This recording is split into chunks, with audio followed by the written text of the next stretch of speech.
High বন্ধুরা, good morning. কেমন আছো তোমরা সবাই? আশা করছি তোমরা সকলে খুব ভালো আছো। আমরাও বেশ ভালো আছি। আগের দিন একদমই ভালো ছিলাম না, তার জন্য ভিডিওটা পোস্ট করতে পারিনি। আসলে ভিডিওটা সমস্তটাই বানিয়েছিলাম, শরীরটা ভালো ছিল না, তবুও ভিডিও সমস্তটাই বানিয়ে আর রাতের দিকে ভয়েস ওভার দিতে পারিনি। এতটা পরিমাণে জ্বর, সর্দি, কাশি সব একসঙ্গে হয়ে গেছিলো যে কি বলবো। তার জন্য আর কোনো ভয়েস ওভার দিতে পারিনি। সেই রকম অবস্থাতে যদি ভয়েস ওভার দিতাম সেটা শুনতেও ভালো লাগতো না, ভিডিওটাও ভালো হতো না। তার জন্যই আগের দিন আমি ভয়েস ওভার দিইনি আর ভিডিও পোস্ট করিনি। তো আজ বেশ অনেকটাই ভালো আছি, তার জন্য ভাবলাম আগের দিনের ভিডিওর ভয়েস ওভারটা দিয়ে দিই। আজকে ভিডিও পোস্ট করতেই হবে, ভিডিও কন্টিনিউ না করলে আমার নিজেরও ভালো লাগে না আর চ্যানেলটাও ক্ষতি হবে।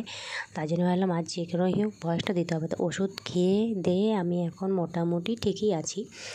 আর চলো তোমাদের সঙ্গে শেয়ার করে দিই যে আমার ছেলেকে কত বছর কি, আমার ছেলে তো 1 বছর হয়েছে, 1 বছরের আগে থেকে ফল দিই নাকি 1 বছরের পর থেকে ফল দিই, আর কি ফল দিই, আর কীরকমভাবে খাওয়াই, তো সেটাই তোমাদের সঙ্গে আজকে শেয়ার করে দিচ্ছি।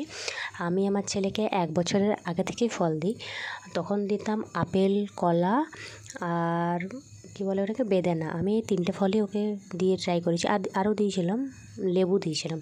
তো এই 4টে ফল দিয়ে আমি ট্রাই করেছিলাম। কলাটা কীরকমভাবে দিতাম, সকালে হয়তো ব্রেকফাস্টের মতন করে ওকে কলা দিয়ে দিতাম। একটা কলা কি 1.5টা 2টো যতটাও খেতে পারতো ততটা কলা ওকে দিতাম খাওয়ার জন্য। আর আপেলটা দিতাম দুপুর দিকে করে সেদ্ধ করে, একদম সেদ্ধ করে দিতাম প্রেশার কুকারে, তারপর ওকে আপেলটা দিতাম। আর লেবুটাও পুরো ছাড়িয়ে লেবু যে চেপারগুলো হয় সেগুলো দিয়ে দিতাম। আর বেদানাটাও আমি লেবু চেপার দিয়েই দিতাম, কারণ মিক্সচার মেশিনে পেস্ট করে দিতাম না। ফল যেহেতু ঠান্ডা, আর মিক্সচার মেশিনে দেখবে যে কোনো জিনিস পিষলেই জিনিসটা কিন্তু গরম হয়ে যায়। তো সেই জিনিসটা আপনার মশলাপাতি খাই সেটা আলাদা, কিন্তু বাচ্চাদেরকে সেটা পেস্ট করে খাওয়ানোটা আমার মনে হয় সেটা একদমই ভালো নয়। তার জন্য আমার ছেলেকে আমি সেরকমভাবে জুস বানিয়ে দিই না। লেবু চেপারগুলো দিয়েই আমি বেদানাটাও জুস করে দিই, আর লেবুটাকেও নিংড়ে জুস করে ওইরকমভাবেই আমি আমার ছেলেকে খাওয়াই। তো ওইগুলো আমি 1 বছর হওয়ার আগে থেকেই দিতাম। আমার ছেলে দেখতাম খেত। আর তোমাদের বাচ্চারাও যদি খায় তাহলে নিশ্চয়ই দেবে আর ওরকমভাবে জুস করে। আর এখনও আমি সেটা দিই, কিন্তু এখন যেহেতু কদিন বৃষ্টি পড়ছে, ওয়েদারটা বুঝে দিই, যেহেতু ফল তো ঠান্ডা, ছোটো বাচ্চাদেরকে সেরকমভাবে দিতে হয়। 2-3 দিন দেখি যদি খুব বৃষ্টি পড়ছে তখন আমি দিই না, আর শীতকালেও ফলটা আমি দিই না। এরকম টাইমগুলোতেই আমি নর্মাল দিনগুলোতে ফলটা দিই। তো তোমাদের কাছে আমি শেয়ার করে দিলাম যে আমার ছেলেকে আমি কত বছর থেকে ফল দিই বা কীরকমভাবে দিই। তোমরাও চাইলে এরকম চেপারগুলো, লেবু চেপারগুলো নিয়ে আসবে, ওরকমভাবেই দেবে, কারণ মিক্সচার মেশিনে পেস্ট করাটা একদমই ভালো নয়, পছন্দও নয়। তারপর চলো তোমাদেরকে দেখিয়ে দিচ্ছি আমাদের কাজবাজগুলো। গল্প করতে করতে ভিডিও অনেকটাই পেরিয়ে গেছে। তো আমার বৌদিকে ওদিকে দেখতে পেলে কাপড় কেচে নিচ্ছে। আর দেখো আজ রোদটা বেশ ভালোই উঠেছে। রোদটাকেও বিশ্বাস করা যাচ্ছে না, একদমই মেঘটাকে এক্ষুনি রোদ দিচ্ছে, এক্ষুনি মেঘ, এক্ষুনি জলটা নামিয়ে দিচ্ছে। ভাদ্র মাসে রোদ কীরকম যে বলে, খুব গরম হয়, তো গরম হতে হতে জল, তা করতে বৃষ্টি, কী যে বলবো। সোজা চলে এসেছি খাওয়া দাওয়াতে। গল্প করতে করতে টিভি দেখে দেখে দেখো খেয়ে নিচ্ছি। আর আমার ছেলে দেখো ওইদিকে বসে নিচের মনে খেলা করে যাচ্ছে একা একা। এখন আর ওকে সারাক্ষণ কোলে নিয়ে থাকতে হয় না, বিছানার মধ্যে যদি ছেড়ে দেওয়া হয় তাহলে ও নিজেই খেলতে থাকে, ওকে ধরে বসে থাকতে একদমই হয় না। তারপর বিকেল হয়ে গেছিলো, তার জন্য দেখো ওর মাম্মা মেরে কী করছে, ফল খেয়ে নিচ্ছে নিজে একটু। সেটা আমি ভিডিও করে নিচ্ছি, তাই চমকে গেছিলো যে আমি ভিডিও করছি, সেটা একদমই বুঝতে পারিনি। আর আমি একটু চা করে নিচ্ছি, মাথাটা বেশ ধরে গেছিলো, তার জন্য ভাবলাম চা করে নিই। আর দেখো সকালে দেখালাম কতটা পরিমাণে রোদ দিয়েছে, বিকেলে দেখিয়ে দিচ্ছি দুপুরে এত বৃষ্টি হয়েছে, পুরো দেখো রোদটা দেখতেই পাবে তোমরা, পুরো ভেজা ভেজা হয়ে গেছে।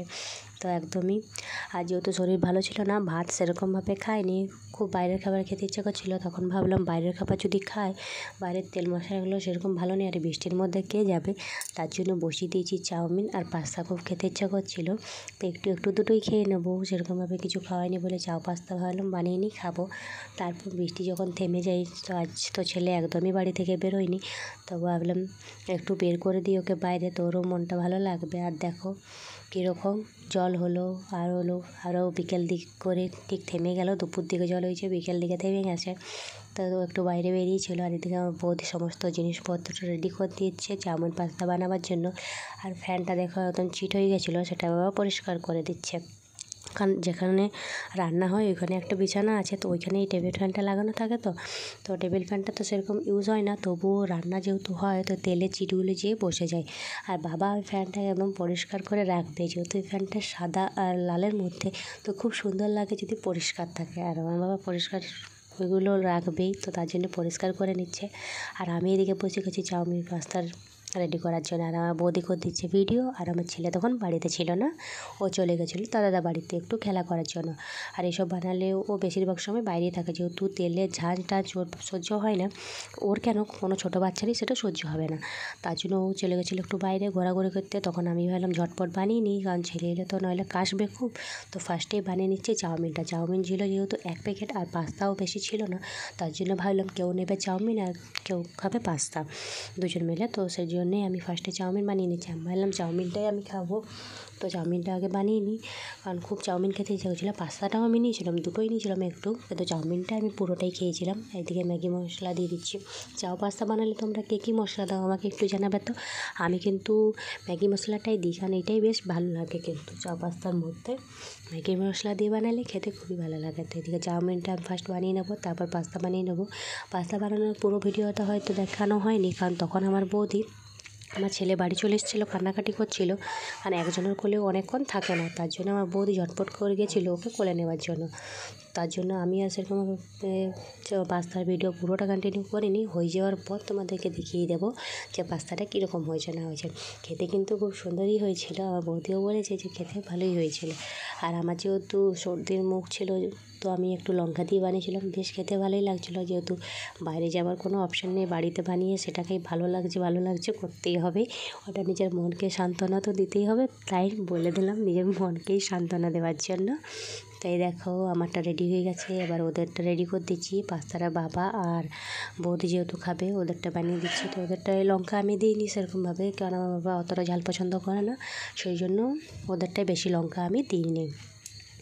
তারপরে দেখো ঝটপট করে বানাতে কী যে করবো খুঁজে পাচ্ছি না, বিরক্তিকর লেগে যাচ্ছে, একবার মাথা ধরে যাচ্ছিলো বানাতে। তাও ভাবলাম যে না আমি বানাবো, কারণ এগুলো বানাতে আমার বেশ ভালোই লাগে। অন্য রান্না বান্নার থেকেও চাউ পাস্তা চপ টপ বানাতে আমার বেশ ভালোই লাগে, রান্না বানাতে বেশ ভালো লাগে। এই দেখো দেখিয়ে দিচ্ছি, এই দিকেরটা হচ্ছে আমার, আর ওই দিকের প্লেটারটা হচ্ছে আমার বৌদির। তো আমি এবার খেয়ে নিই বাবা, অনেকক্ষণ অনেক কিছু বলাই হলেও এবার আমি খেতে বসে গেছি। দেখো আর বৌদি ভিডিও করে দিচ্ছে। তো আমার হালকা ঠান্ডা লাগছিলো, তাই ওড়নাটা পেয়েছিলাম সামনে, তো ওড়নাটাই গায়ে নিয়ে নিয়েছিলাম, হালকা ভেতরে জ্বর ছিল তো তার জন্য এরকম লাগছিলো। তো আজকের ভিডিও এতটাই করলাম। তোমাদের আজকের ভিডিওতে যদি কিছু ভালো লেগে থাকে তাহলে ভিডিওটাকে লাইক করে দিও, আর যারা নতুন দেখছো প্লিজ চ্যানেলটাকে সাবস্ক্রাইব করে দিয়ে একটু সাপোর্ট করো আমাকে। তো সবাই ভালো থেকো, সুস্থ থাকো। আরও একটা জিনিস তোমাদেরকে দেখিয়ে দিই, দেখো আমার ছেলে কিন্তু বাঁশি বাজাচ্ছে, বাঁশিটা এখনও ঠিকঠাক আছে রেখেছে আমার ছেলে।